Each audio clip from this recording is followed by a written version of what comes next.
आइए आज किरातार्जुनीय महाकाव्य भागवत किरातार्जुनीय महाकाव्य के बारे में जानते हैं। सर्वप्रथम किरातार्जुनीय महाकाव्य का परिचय एक दृष्टि में जानेंगे। किरातार्जुनीय कवि का नाम है भावी, पिता का नाम है श्रीधर, माता का नाम है रसिकवती और लगभग भारवी जी का जन्म 600 ईसा पूर्व के आसपास माना जाता है और सर्ग 18 है। भाषा प्रौढ़, ओज, प्रवाह, वीर रस है। अलंकार चित्रालंकार की प्रमुखता है। प्रमुख शक्तियाँ जैसे हितम मनोहार इच्छा दुर्लभम वच है।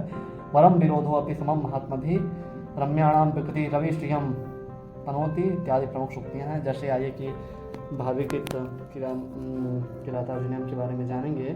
उसमें क्या लिखे हैं भारवी जी ने, यह कथा महाभारत के वन पर्व से दिया गया है। यह कथा उस समय की जब पांडव द्यूत क्रीड़ा में कौरवों से हार जाते हैं तब उन्हें जो है 13 वर्ष का वनवास दिया जाता है। 13 वर्ष के वनवास के आने के तत्पश्चात जो है राज्य का पालन पोषण एवं समस्त प्रशासन व्यवस्था दुर्योधन जो है भलीभांति एवं सुयोजित तरीके से चलाता है। वह इस प्रकार से राज्य चलाता है ताकि 13 वर्ष पूर्ण करने के बाद यदि पांडव आए तो भी जो है प्रजा दुर्योधन को ही अपना राजा अपना हमें सदैव के लिए राजा के रूप में नियुक्त करे, अर्थात जो है मतलब स्नेह करे। जैसा कि हम लोग जानते हैं कि दुर्योधन जो राज्य है वो छल एवं कपट पूर्वक पांडवों से जीता था, मतलब कि छल एवं कपट पूर्वक लिया था। जैसा कि हम लोग कह सकते हैं दुर्योधन वह इस बात से रात दिन भयभीत होता था कि कहीं 13 वर्ष के बाद यदि पांडव आ जाए तो कहीं हमारा राज्य पाठ पुनः पांडव के हाथ में न चला जाए। दुर्योधन इस बात से सदैव भयभीत रहता था।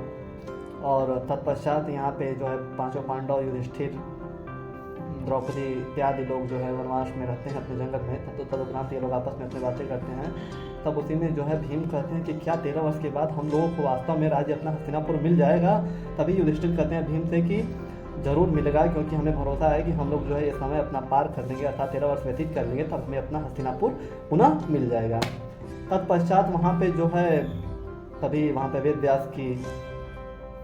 व्यास का आगमन होता है और वेद व्यास जी कहते हैं कि आप लोग जो सोच रहे हैं कि जो राज्य है वनवास व्यतीत करने के बाद मिल जाएगा आप लोगों को, ऐसा नहीं है, क्योंकि दुर्योधन जो है वह राज्य आप लोगों को देना नहीं चाहता। जैसा कि हम लोग जानते हैं और आप लोग भी आशा करते हैं कि आप लोग भी महाभारत देखे ही होंगे कि अंततः महाभारत युद्ध होता है और तब जाके जो है पांडवों को राज्यपाठ मिलता है।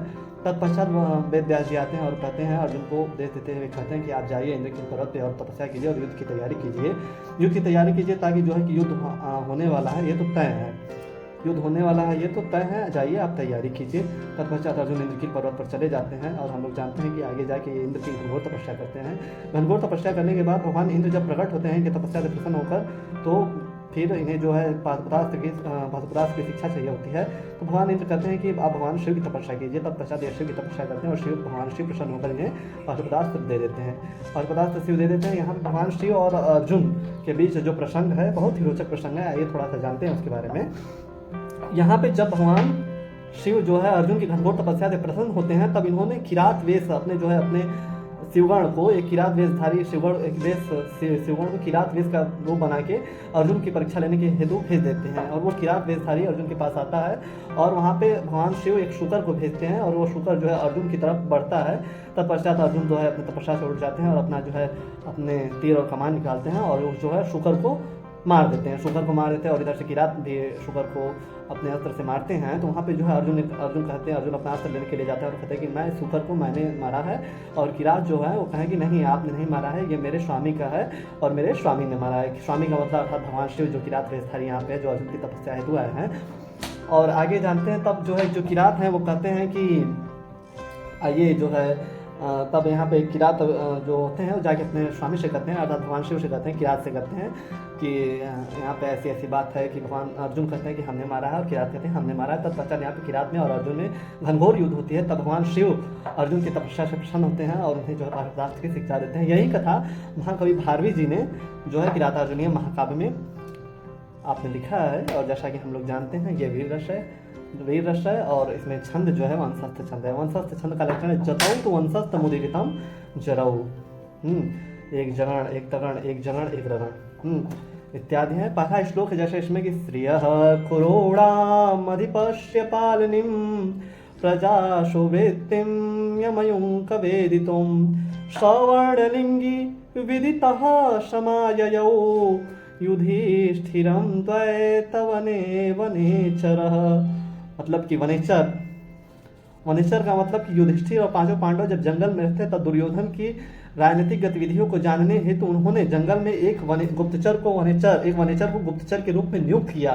किसको नियुक्त किया? वनेचर को। कैसे? गुप्तचर के रूप में, ताकि वह जाए हस्तिनापुर का समाचार लाए कि दुर्योधन किस प्रकार से राज व्यवस्था को चला रहा है। कहीं राज्य सब कुछ राज्य में कुशल है ना, कहीं कोई प्रजा को कोई दिक्कत नहीं हो रही है। तो वहाँ पे जब गुप्तचर जाता है और वहाँ की जो है सारी खबर जो लेकर आता है और पुनः युधिष्ठिर के सामने उपस्थित होता है।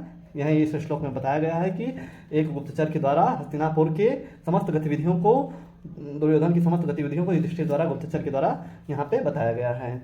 आइए प्रथम श्लोक समाप्त हुआ यहीं पर। आइए द्वितीय श्लोक के बारे में जानते हैं।